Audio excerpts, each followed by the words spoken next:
Half blood Prince. अध्याय 14। खुश किस्मती काढ़ा।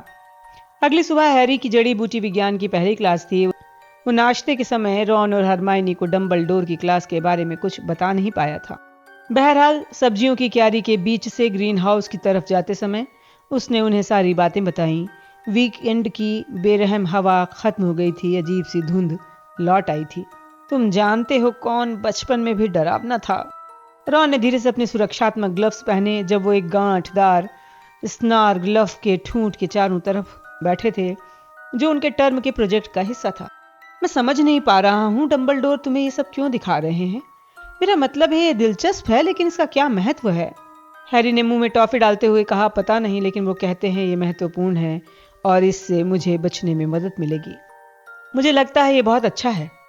वोल्डेमार्ट के बारे में ज्यादा से ज्यादा जानना समझदारी की बात है, वरना तुम्हें उसकी कमजोरियां कैसे पता चलेंगी। तो स्लगहॉर्न की पार्टी कैसी रही? हैरी ने टॉफी भरे मुंह से पूछा। ओह, सचमुच मजेदार। मेरा मतलब है वो अपने मशहूर पूर्व विद्यार्थियों के बारे में बातें करते हैं और वो मैकलेगन के तो दीवाने हैं क्योंकि उसके बहुत ऊंचे संपर्क हैं। उन्होंने ग्वे नॉग जोन्स से हमारा परिचय भी करवाया। ग्वे नॉग जोन्स? हॉली हेड हरपीस की कप्तान? रॉन ने आंखें फैलाते हुए कहा। वही। मुझे लगा कि वो अपने बारे में कुछ ज्यादा ही बकबक करती है, लेकिन ज्यादा बात मत करो। प्रोफेसर स्प्राउट ने आते हुए और सख्त दिखते हुए कहा। तुम लोग पिछड़ रहे हो, बाकी सभी काम शुरू कर चुके हैं। नेविल को तो पहली फली भी मिल गई है। उन्होंने मुड़कर देखा। निश्चित रूप से नेविल के होंठ खून से सने थे और उसके चेहरे के बगल में कई बुरी खरोंचें थीं, लेकिन वो ग्रेप फ्रूट के आकार की एक हरी चीज पकड़े था जो बहुत बुरी दिख रही थी। ठीक है प्रोफेसर, हम अभी शुरू कर रहे हैं, रॉन ने कहा। जब वो दोबारा मुड़ी तो उसने आगे जोर दिया, ध्वनि दमन मंत्र का इस्तेमाल करना चाहिए। नहीं, नहीं करना चाहिए, हरमाइनी ने तत्काल चिढ़कर कहा। चलो, बेहतर होगा हम काम शुरू कर दें। उसने बाकी दोनों की तरफ डरते डरते देखा। उन्होंने गहरी सांस ली और अपने बीच वाले गांठदार ठूंठ पर झपट पड़े। ठूंठ तत्काल सजीव हो गया। इसकी लंबी कांटेदार झाड़ी जैसी बेलें उड़ने लगीं, हवा में कोड़ों की तरह लहराने लगीं। हरमाइनी के बालों में उलझ गई, लेकिन रॉन ने उसे दूर हटाया। हैरी दो बेलों को एक साथ बांधने में सफल हो गया। तंतुओं जैसी शाखाओं के बीच में एक छेद खुल गया। हरमाइनी ने बहादुरी से हाथ छेद में डाल दिया, लेकिन ये उसकी कोहनी के चारों तरफ दरवाजे की तरह बंद हो गया। हैरी और रॉन ने बेलों को खींचकर दरवाजे के छेद को दोबारा खुलने के लिए विवश किया। हरमाइनी ने हाथ बाहर निकाला। अब उसकी उंगलियों में भी नेविल जैसी एक फली थी। तत्काल कंटीली बेलें अंदर चली गईं। ठूठ लकड़ी के मासूम टुकड़े जैसा दिखने लगा। रॉन बोला, मुझे नहीं लगता अपना मकान बनाते समय मैं इन्हें बगीचे में लगाऊंगा। मुझे एक प्याला दो, हरमाइनी ने कहा। धड़कती फली को थोड़ी दूर पकड़े रखा। हैरी ने प्याला थमा दिया। हरमाइनी ने हिकारत के साथ उसमें फली डाल दी। प्रोफेसर स्प्राउट ने कहा, ज्यादा मुंह मत बनाओ, उसे फौरन निचोड़ लो। ताजी फली का रस सबसे अच्छा निकलता है। खैर, हरमाइनी ने अपनी पुरानी बातचीत को दोबारा शुरू करते हुए कहा, जैसे उस ठूठ ने उन पर हमला किया ही न हो। हैरी, स्लगहॉर्न क्रिसमस में पार्टी दे रहे हैं, तुम बच नहीं सकते हो। हैरी दर्द से कराहने लगा। इस दौरान रॉन फली को अपने दोनों हाथों से प्याले में फोड़ने की कोशिश कर रहा था। वो उठकर खड़ा हुआ और अपनी पूरी ताकत से इसे दबाते हुए गुस्से में बोला, और ये पार्टी भी सिर्फ स्लगहॉर्न के प्रिय विद्यार्थियों के लिए होगी, है ना? हाँ, हरमाइनी ने कहा। फली रॉन की उंगलियों से छूटकर उड़ गई। ग्रीन हाउस के कांच पर पड़ी। वहां से उछलकर प्रोफेसर स्प्राउट के सिर पर पड़ी। उनका पुराना हैट गिर गया। हैरी फली लेने गया। जब वो लौटा तो हरमाइनी कह रही थी, देखो, मैंने स्लग क्लब इजाद नहीं किया है। केटी बेल अब भी सेंट मंगूज अस्पताल में थी। उसकी वापसी की कोई उम्मीद नहीं थी। इसका मतलब था गरुण द्वार की टीम जिसे हैरी सितंबर से गहन प्रशिक्षण दे रहा था, उसमें एक धावक कम था। उसने केटी की जगह पर किसी और को नहीं रखा क्योंकि उसे केटी के लौटने की उम्मीद थी। बहरहाल नाग शक्ति के साथ उनका शुरुआती मैच अब करीब आ रहा था। उसे ये स्वीकार करना पड़ा, केटी समय रहते नहीं लौट पाएगी। हैरी को नहीं लगा अब वो दोबारा ट्रायल्स झेल पाएगा। डूबते हुए एहसास के साथ, जिसका क्विडिच टीम से कोई लेना देना नहीं था, उसने एक दिन रूपांतरण के बाद डीन थॉमस को पकड़ लिया। क्लास के ज्यादातर विद्यार्थी पहले ही निकल चुके थे। हालांकि कई चहचहाते पीले पक्षी कमरे में मंडरा रहे थे जिन्हें हरमाइनी ने उत्पन्न किया था। बाकी विद्यार्थियों में से कोई भी हवा में एक पंख भी उत्पन्न नहीं कर पाया था। क्या तुम धावक बनने में दिलचस्पी रखते हो? क्या? हाँ, जाहिर है। हैरी ने देखा डीन के पीछे खड़ा सीमस फिनिगन अपनी पुस्तकें गुस्से में अपने बैग में ठूंस रहा था। हैरी ने डीन से अब तक खेलने के लिए इसलिए नहीं पूछा था क्योंकि वो जानता था कि सीमस को ये बात पसंद नहीं आएगी। दूसरी तरफ उसे वही करना था जो टीम के लिए अच्छा हो। डीन ट्रायल्स में सीमस से ज्यादा तेजी से उड़ा था। तो ठीक है, तुम अब टीम में खेल रहे हो। आज रात को 7 बजे प्रैक्टिस है। बहुत बढ़िया। Cheers Harry. हे भगवान, मैं जिनी को ये बात बताने के लिए बेताब हूँ। डीन कमरे से बाहर भागा। हैरी और सीमस को एक साथ अकेला छोड़ गया। इस परेशानी भरे पल में सीमस के सिर पर एक पक्षी की बीट गिर गई। हरमाइनी के उत्पन्न किए हुए पक्षी अब भी उनके ऊपर मंडरा रहे थे। सीमस अकेला नहीं था जो केटी की जगह डीन के चुनाव से असंतुष्ट था। गरुण द्वार हॉल में काफी बुदबुदाहट थी। हैरी ने टीम में सहपाठियों को चुन लिया था। चूंकि हैरी स्कूल में इससे बुरी बुदबुदाहटें सुन चुका था, उसे कोई खास दिक्कत नहीं हुई। लेकिन फिर भी उस पर दबाव बढ़ रहा था। वो नाग शक्ति के खिलाफ होने वाले मैच में जीत हासिल करे। हैरी जानता था अगर गरुण द्वार जीत गया तो पूरा हाउस भूल जाएगा उसने हैरी की आलोचना की थी। लेकिन अगर गरुण द्वार हार गया, हैरी ने दुखी मन से सोचा, उसने इससे भी बुरी बुदबुदाहटें सहन की हैं। हैरी ने शाम को डीन को जब उड़ते देखा तो उसे अपने चुनाव पर अफसोस नहीं हुआ। डीन जिनी और डिमेल्जा के साथ अच्छे तालमेल से खेल रहा था। मारक, पीक्स और कूट का खेल भी दिनों दिन सुधर रहा था। समस्या सिर्फ रॉन की थी। हैरी जानता था रॉन घबराहट और आत्मविश्वास की कमी का शिकार है। दुर्भाग्य से टर्म के पहले मैच की संभावना से उसकी असुरक्षा की भावना लौट आई थी जब उस पर आधा दर्जन गोल हो गए थे जिनमें से ज्यादातर जिनी ने किए थे। तो उसके बाद उसकी तकनीक और ज्यादा खराब हो गई। आखिरकार उसने सामने आ रही डिमेल्जा रॉबिन्स के मुंह पर मुक्का मार दिया। ये गलती से हो गया, मुझे अफसोस है डिमेल्जा, सचमुच अफसोस है। मैं तो बस बौखला गया था, जिनी ने गुस्से से कहा और डिमेल्जा के पास उतरकर उसके सूजे होंठ की जांच करने लगी। तुम मूर्ख हो रॉन, जरा उसकी हालत तो देखो। हैरी ने दोनों लड़कियों के पास उतरते हुए कहा, मैं उसे ठीक कर सकता हूँ। फिर वो अपनी छड़ी डिमेल्जा के मुंह की तरफ करके बोला, अंग पूर्ववत। इसके बाद वो जिनी से बोला, और जिनी, तुम्हें रॉन को मूर्ख कहने की कोई जरूरत नहीं है। तुम टीम की कप्तान नहीं हो। देखो, तुम इतने व्यस्त थे, तुम्हारे पास उसे मूर्ख कहने का समय नहीं था। मैंने सोचा किसी न किसी को ये काम जरूर करना चाहिए। हैरी मुश्किल से अपनी हंसी रोक पाया था। सभी लोग हवा में पहुंचो, चलो। कुल मिला के ये पूरे टर्म का सबसे खराब प्रैक्टिस का दिन था। हालांकि हैरी को ये महसूस नहीं हुआ कि मैच इतने करीब होने पर ईमानदारी सबसे अच्छी नीति है। उसने सबकी हिम्मत बढ़ाते हुए कहा, सभी लोग अच्छा खेले। मुझे लगता है हम नाग शक्ति को पछाड़ देंगे। मैं ड्रैगन के गोबर जितना खराब खेला था, रॉन ने खोखली आवाज में कहा जब दरवाजा जिनी के पीछे झूलकर बंद हो गया। नहीं, तुम इतना खराब नहीं खेले थे, हैरी ने दृढ़ता से कहा। रॉन, ट्रायल्स में तुम सबसे अच्छे कीपर थे। तुम घबरा जाते हो, ये तुम्हारी इकलौती समस्या है। महल आते समय पूरे रास्ते रॉन को लगातार प्रोत्साहित करता रहा। जब हैरी और रॉन दूसरी मंजिल पर पहुंचे तो रॉन थोड़ा ज्यादा खुश नजर आ रहा था।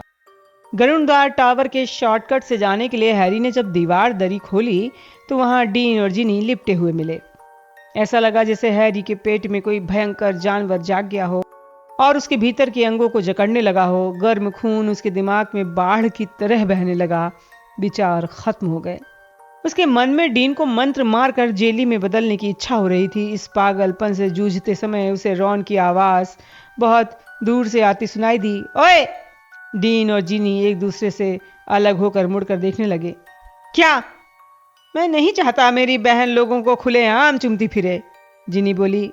ये गलियारा खाली था जब तक कि तुम यहां जबरन नहीं घुस आए।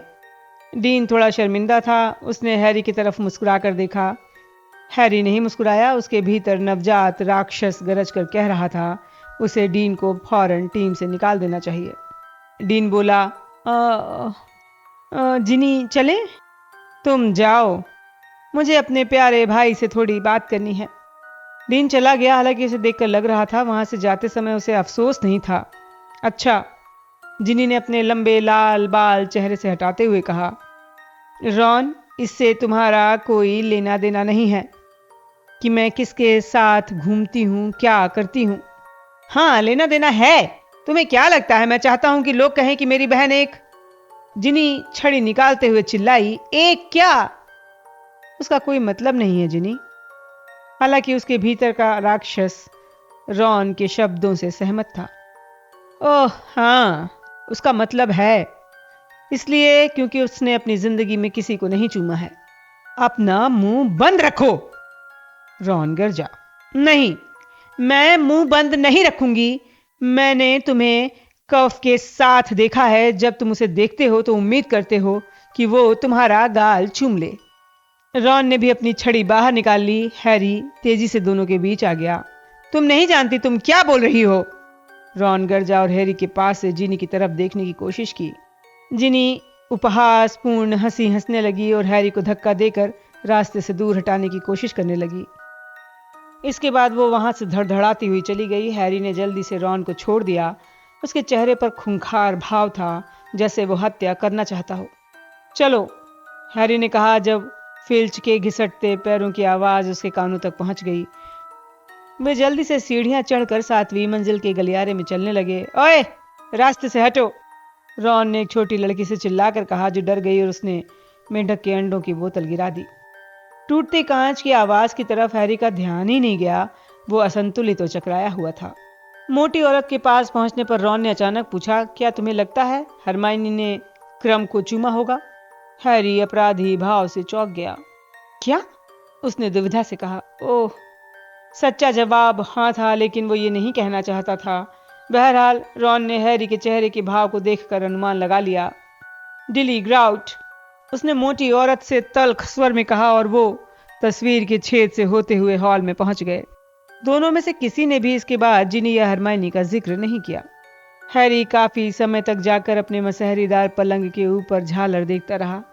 खुद को यकीन दिलाता रहा कि जिनी के प्रति उसकी भावनाएं पूरी तरह से बड़े भाई जैसी हैं। वो गर्मियों भर भाई बहन जैसे रहते हैं, क्विडिच खेलते हैं, रॉन को चिढ़ाते हैं और बिल और कफ के बारे में हंसी मजाक करते हैं। वो बरसों से जिनी को जानता है। ये स्वाभाविक था कि वो उसकी सुरक्षा की चिंता करे।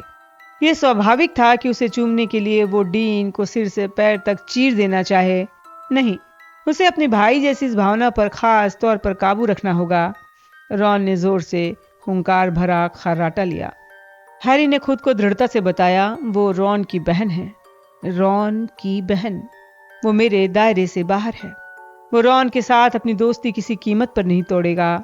उसने अपने तकिए का आकार ज्यादा आरामदेह बनाया और नींद आने का इंतजार किया। अगली सुबह जागने पर हैरी का सिर थोड़ा चकरा रहा था।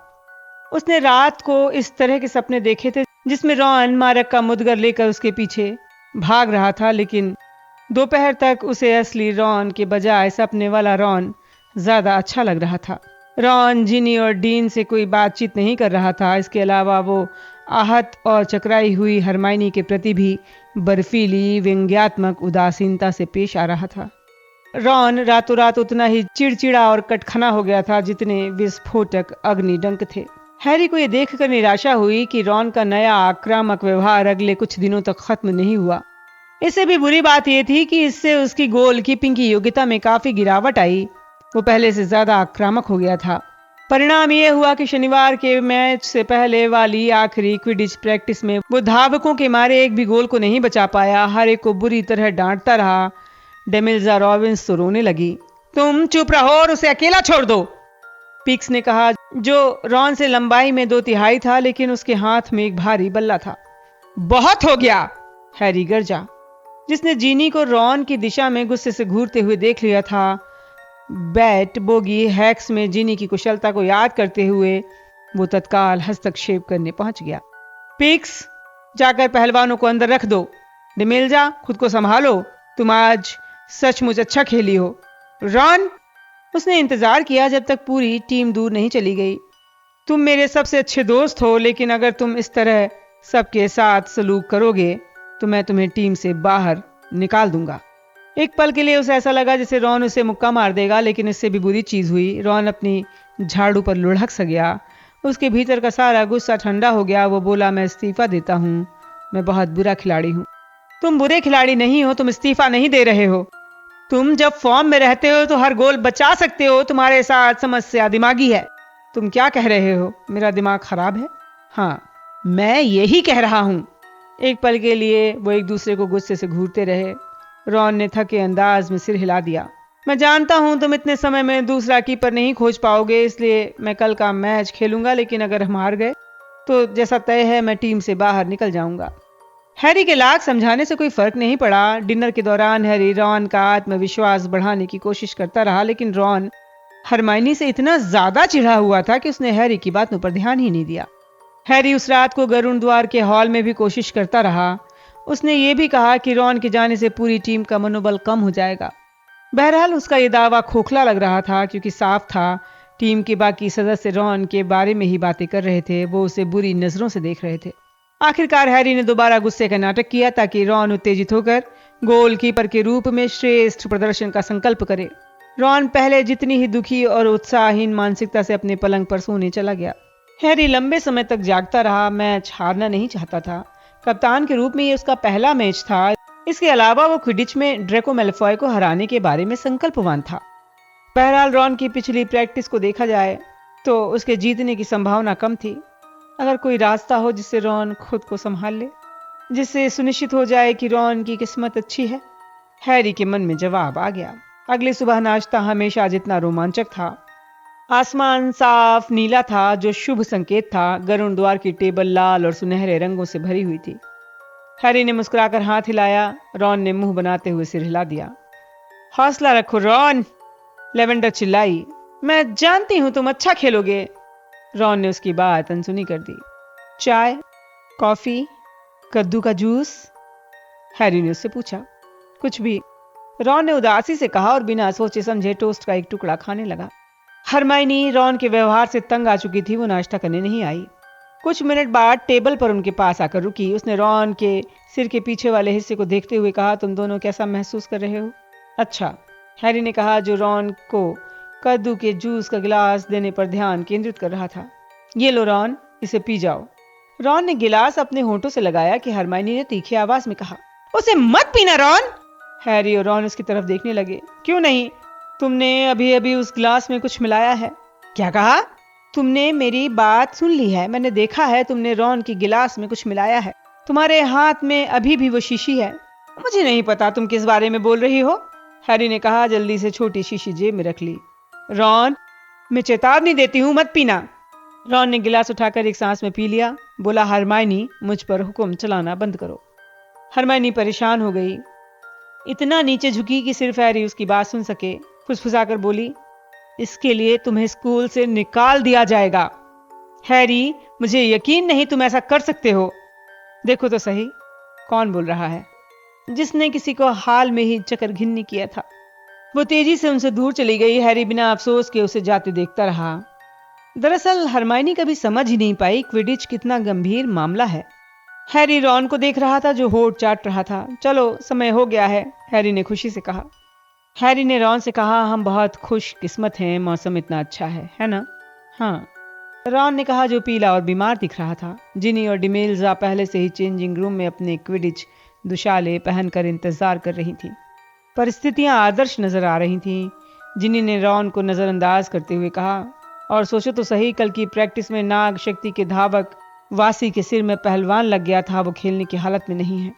और इससे भी अच्छी खबर यह है, मैलफॉय बीमार हो गया है। क्या? हैरी उसकी तरफ घूरने के लिए पलटा। वो बीमार है? उसे क्या हो गया? क्या पता, लेकिन हमारे लिए ये अच्छा है। वे लोग उसके बजाय हार्पर को खिला रहे हैं। वो मेरे ईयर में पड़ता है, महामूर्ख है। हैरी अजीब तरीके से पलट कर मुस्कुराया, लेकिन जब उसने अपने लाल दुशालों को पहना तो उसका दिमाग क्विडिच पर नहीं था। मैलफॉय ने एक बार पहले भी ये दावा किया था उसे चोट लगी है, लेकिन उस वक्त उसने ये सुनिश्चित किया था कि पूरा मैच दोबारा उस समय हो जब परिस्थितियां नाग शक्ति के ज्यादा अनुकूल हों। तो फिर वो अपनी जगह किसी दूसरे को खुशी खुशी क्यों खेलने दे रहा है? वो सचमुच बीमार है या नाटक कर रहा है? अजीब है ना? हैरी ने धीरे से रॉन से कहा। मैलफॉय का नहीं खेलना? मैं तो इसे खुशकिस्मती कहूंगा। रॉन ने थोड़े उत्साह से कहा, और वासी भी नहीं खेल रहा है, वही उनकी तरफ से सबसे ज्यादा गोल करता है। मुझे नहीं लगता था। उसने अपने कीपर के दस्ताने पहने हैरी को घूरा। क्या? मैं तुमने रॉन ने अपनी आवाज धीमी कर ली। वो घबराया हुआ लेकिन रोमांचित था। मेरा जूस, मेरा कद्दू का जूस तुमने कहीं। हैरी ने भौं उठाई, बस इतना ही बोला। 5 मिनट में मैच शुरू होने वाला है। वे लोग जोरदार तालियों और तानों के बीच पिच पर पहुंचे। स्टेडियम का हिस्सा लाल सुनहरा था, दूसरा हिस्सा हरे चांदी जैसे रंग का। हैरी रेफरी मैडम हुच के पास पहुंचा, जो बक्से से गेंदें छोड़ने के लिए तैयार खड़ी थी। कप्तानों, हाथ मिलाओ, झाड़ुओं पर चढ़ जाओ। सीटी बजते ही हैरी और बाकी खिलाड़ियों ने ठंड के पाले के कारण जमी हुई जमीन पर कसकर लात मारी, उड़ने लगे। हैरी मैदान के चारों तरफ सुनहरी गेंद की तलाश कर रहा था। वो हार्पर पर भी नजर रखे था, जो उसके बहुत नीचे इधर उधर हो रहा था। फिर एक आवाज आई जो कमेंटेटर की आम आवाज से बहुत अलग थी। तो खेल शुरू हो गया है। मुझे लगता है हम सब उस टीम को देखकर हैरान हैं जो पॉटर ने इस साल बनाई है। कईयों को लग रहा था पिछले साल कीपर के रूप में रोनाल्ड वीजली के असमान प्रदर्शन को देखते हुए उसे टीम से निकाल दिया जाएगा, लेकिन जाहिर है कप्तान के साथ गहरी दोस्ती का फायदा तो मिलता ही है। इन शब्दों पर पिच के नाग शक्ति वाले कोने से तानों और तालियों की आवाज आई। हैरी ने कमेंटेटर बॉक्स की तरफ मुड़कर देखा, जो जादुई मेगाफोन में बोल रहा था। हैरी ने मेहनत कश के खिलाड़ी ज़कारियस स्मिथ को पहचान लिया, जिससे वो नफरत करता था। ओह, तो नाग शक्ति गोल करने की पहली कोशिश कर रहा है। अर्क हार्ड पिच पर लपका जा रहा है और हैरी का पेट हिचकोले खाने लगा। वीजली ने बचा लिया। खैर, मुझे लगता है कभी कभार किस्मत भी साथ दे जाती है। सही कहा स्मिथ, आज वो खुश किस्मत है। हैरी बुदबुदाया, मन ही मन मुस्कुराया जब उसने धावकों के बीच गोता लगाते हुए सुनहरी गेंद की झलक देख ली। मैच शुरू होने के आधा घंटे बाद गरुड़द्वार की टीम 60-0 से आगे थी। रॉन ने बहुत अद्भुत बचाव किए थे। कुछ को तो उसने अपने दस्तानों की नोक से बचाया था। उधर जिनी ने गरुड़द्वार के 6 में से 4 गोल किए थे। इसके बाद जकारियस ने ये बोलना छोड़ दिया था कि वीजली भाई बहन टीम में सिर्फ इसलिए हैं कि उन्हें हैरी पसंद करता था। इसके बजाय अब वो पीक्स और कूट पर शुरू हो गया। जाहिर है कूट दरअसल मारक जैसा नहीं दिखता है। आमतौर पर मारक थोड़े ज्यादा तगड़े होते हैं। उस पर पहलवान मार दो, हैरी ने कूट से चिल्लाकर कहा जब वो पास से निकला। लेकिन कूट ने मुस्कुराते हुए अगला पहलवान हार्पर पर मार दिया, जो हैरी की विपरीत दिशा में जा रहा था। हैरी को ठक की आवाज सुनकर खुशी हुई। मतलब था कि पहलवान निशाने पर लगा था। ऐसा लग रहा था गरुड़द्वार की टीम से कोई गलती नहीं हो सकती थी।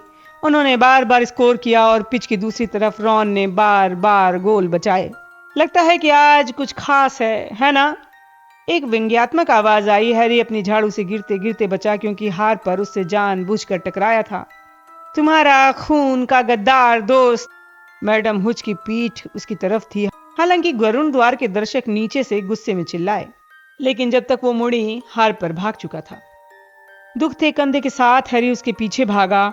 वो उसे टक्कर मारने पर आमादा था। मुझे लगता है नाग शक्ति के हार्पर ने सुनहरी गेंद देख ली है, जकारियस स्मिथ ने मेगाफोन में कहा। हैरी ने सोचा वो सचमुच मूर्ख है। क्या उसने उन्हें टकराते हुए नहीं देखा था?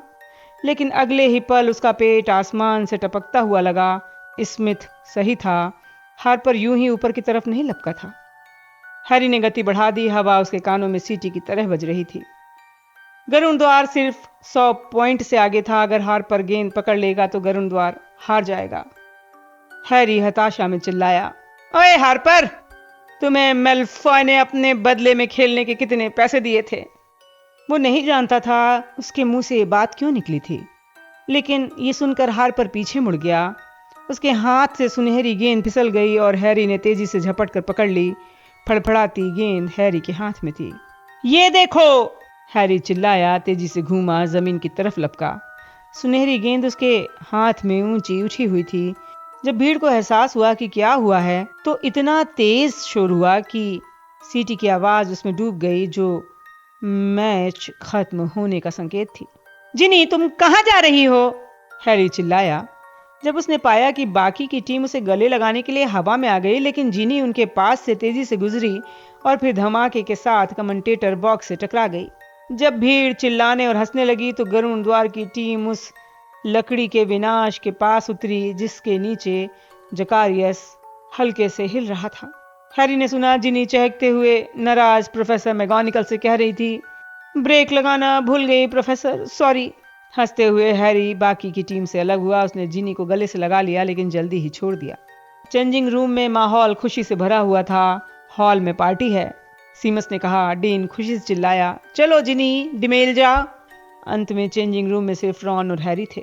तभी हरमाइनी दाखिल हुई। वो अपना गरुड़ द्वार का स्कार्फ अपने हाथों से मरोड़ रही थी, विचलित लेकिन संकल्पवान थी। मुझे तुमसे कुछ कहना है हैरी। तुम्हें ये नहीं करना चाहिए था। तुमने स्लग हॉर्न की बात सुनी थी, ये गैर कानूनी है।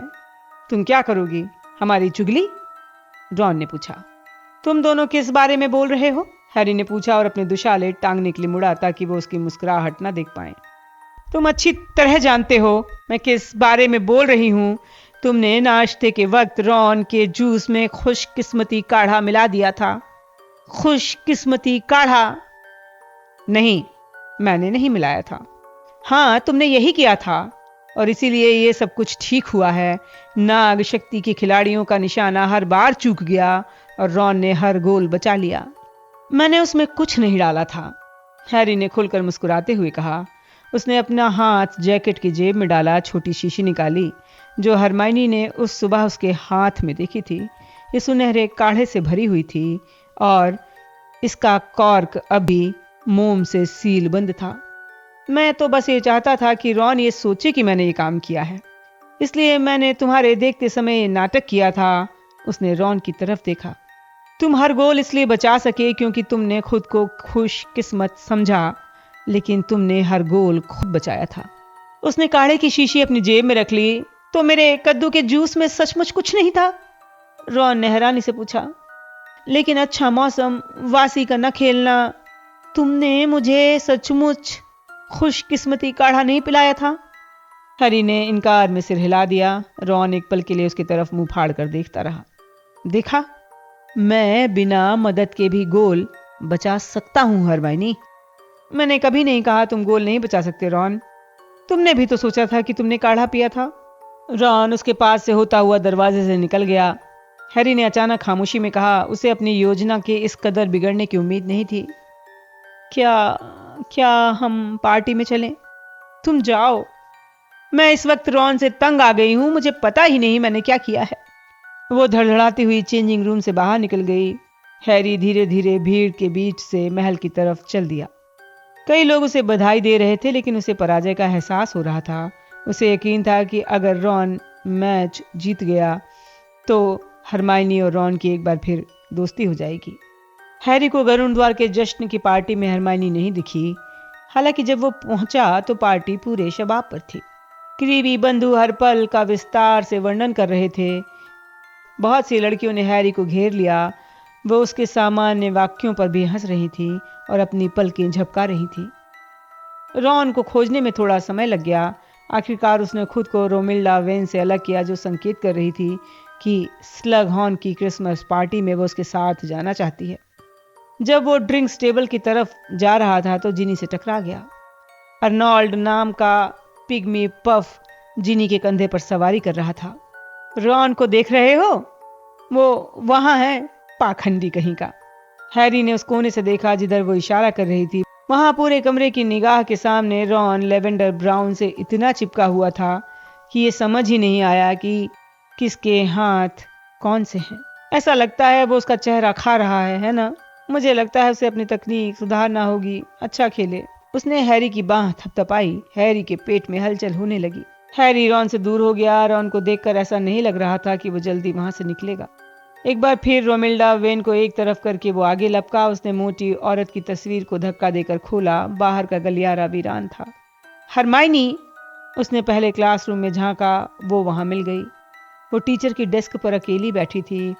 उसके सिर के ऊपर कुछ पीले पक्षी चहचहा रहे थे। ऐसे वक्त में भी वो जादू में इतनी माहिर थी। हैरी इसका कायल होने से खुद को नहीं रोक पाया। ओह हेलो हैरी, मैं तो बस प्रैक्टिस कर रही थी। हैरी ने कहा। हाँ, वो बहुत अच्छे हैं। उसे समझ नहीं आया वो हरमाइनी से क्या कहे। वो सोच रहा था शायद हरमाइनी ने रॉन को देखा ही ना हो, लेकिन तभी हरमाइनी ने अस्वाभाविक रूप से ऊंची आवाज में कहा, लगता है रॉन जश्न का कुछ ज्यादा ही आनंद ले रहा है। ऐसा क्या? हैरी ने कहा। ऐसा नाटक मत करो जैसे तुमने उसे देखा नहीं है। उनके पीछे का दरवाजा खुल गया। हैरी को दहशत हुई। रॉन हंसता हुआ अंदर आया और लेवेंडर का हाथ पकड़कर उसे अंदर खींचने लगा, लेकिन हैरी और हरमाइनी को देखकर वो रुक गया। उप्स, लेवेंडर बोली और हंसती हुई कमरे से बाहर भाग गई। दरवाजा उसके पीछे झूलता हुआ बंद हो गया। एक भयंकर खामोशी छा गई। हरमाइनी रॉन को घूर रही थी, जिसने उसकी तरफ देखने से इनकार कर दिया, लेकिन बहादुरी से अजीब तरीके से बोला, हाय हैरी, सोच रहा था तुम न जाने कहाँ चले गए। तुम्हें लेवेंडर को बाहर इंतजार नहीं करवाना चाहिए, वो सोचेगी तुम कहाँ चले गए हो। बोलते हुए हरमाइनी धीरे धीरे तनकर दरवाजे की तरफ गई। हैरी ने रॉन की तरफ देखा, जो इस बात पर राहत में दिख रहा था इससे बुरी कोई चीज नहीं हुई है। समूह वार! दरवाजे से एक चीख सुनाई दी। हैरी ने घूर कर देखा। हरमाइनी की छड़ी रॉन की तरफ थी और उसके चेहरे पर अजीब सा भाव था। रॉन ने चीखते हुए हाथों से चेहरा ढक लिया, लेकिन इसके बावजूद पक्षियों ने उस पर हमला कर दिया। जहां तक वो पहुंच सकते थे उन्होंने मांस नोच और कुतर लिया। दूर हटो मुझसे! रॉन चिल्लाया, लेकिन प्रतिशोध की आखिरी झलक देखने के बाद हरमाइनी ने तेजी से दरवाजा खोला, बाहर निकल गई। हैरी को दरवाजा बंद होने से पहले उसके सुबकने की आवाज सुनाई दी।